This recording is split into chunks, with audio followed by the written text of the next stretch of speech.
Alright guys, it's my turn. It's Mental Health Monday. I wanted to talk a little bit. I was talking with a friend yesterday. I wanted to talk about how we should feel. How should we feel? How should we feel, Gus? It's unclear. The society in which we live, the people around us, the communities in which we take part, all of them say things about who we are, who we should be, how we should conform to them. And I've noticed that this little sentence keeps creeping up with my friend groups. It'll say something like, or it'll come out as something like, yeah, I was really upset that he did that, but I should just get over it. I really shouldn't be so mad. Or it really hurt me that they weren't considerate of me and my feelings in this situation, but I shouldn't feel bad. I have it really good. It's really unique, right? There should be any cognitive dissonance between how we feel and how we ought to feel, and I think that comes from so many different sources saying that we need to feel or be a certain way. I'm going to take a little bit of a different attitude towards this. I think that how we feel is legitimate, no matter what. And initially, that sentence sounds like, okay, I think I can get on board with that. But then at the same time, there's so many instances where it becomes a little crazy, right? You're so excited about dating someone, you date for a while, and you really want it to be great, and there's nothing wrong with it, and you are totally confused because you really are not sure if you're even interested in them. But nothing's going wrong, they seem to be a pleasant person, and you feel totally confused and kind of like you want out. In any scenario like this where there's some sort of prescribed, hey, you should feel this, you should be this, I think that the feelings that you have is some sort of indicator, right? Feelings are there as guideposts to what our heart and what our internal dialogue is saying. So if we have feelings that are directly contrary to our current lived experience, we need to listen to those. And secondly, I believe that almost all of the stress, pain, anger, disgust in our life that arises is compounded, if not occurs primarily, it's compounded by resisting that emotion. So we are in our car and someone cuts us off and we really want to rip into that person, but instead we kind of cut it off at the source and say, nope, I'm gonna be not mad, I'm just gonna stuff it.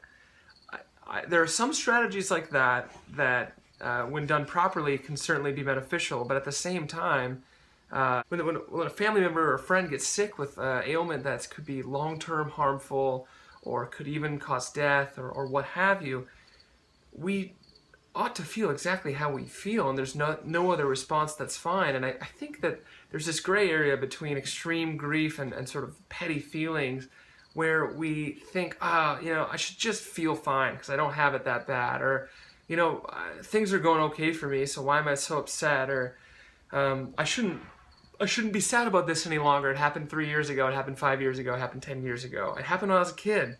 It happened when I was a child, like a baby. So why are we resisting these emotions? Why are we shaming ourselves for having these emotions? And why is there an invisible hand that's saying to us, well, we ought to feel differently than we do? I think it's time to examine those voices. I think a lot of that comes from the authorities in our lives growing up. Always starting with our parents. When we had a large emotion, what did our parents say about that large emotion? If we were super angry because our brother didn't give us their toy, or we wanted to stay watching TV and our parents took us off of it, what was the response to our upsetness? What was it okay to feel? What was it not okay to feel? Thinking about religious communities, I've talked about this before. How are you allowed to be in your religious community? How are you not allowed to be in your religious community? Even just the general communities in which we grow up. In high school, what did your friend group accept, and what was it kind of not okay with. I'm very much advocating of a system and of a community, small and large, and humanity overall, that accepts us right where we are. There's a really incredible YouTube channel called The School of Life that I am a huge fan of. I highly recommend you go watch 3 of their videos right now. Click around. I'm sure that you can find something that looks decently interesting. But go to The School of Life, check it out. They do such a good job with everything from why we should care about history, art, why we should care about French and English gardens, all the way to a primer on economics, to a primer on democracy, to a primer on European history, all the way to who should I be dating in defense of marriage, what is the purpose of being dutiful. I mean, all of these videos, I think its name's Alain de Botton, and he treats the material with such care, and he treats, even though he's an atheist, he treats religion with such reverence and such respect, and I find it to be very, very invigorating, very inspiring, and I'm sure he has something with regard to feelings, with regard to feeling what we feel, feeling what we need to feel, but in order to move through our feelings, we have to move into our feelings. And this is a basic psychology concept. Stuffing our feelings, ignoring our feelings, burying them in addiction or something else, or poor coping mechanisms, it's not helpful. So what do you do when you have an incredibly large feeling? In addition to coping mechanisms, how are you allowed to express that feeling? How are you not allowed to express that feeling? Do you have a community that allows you to express that feeling? Do you have a community that allows you to share the situation surrounding that feeling?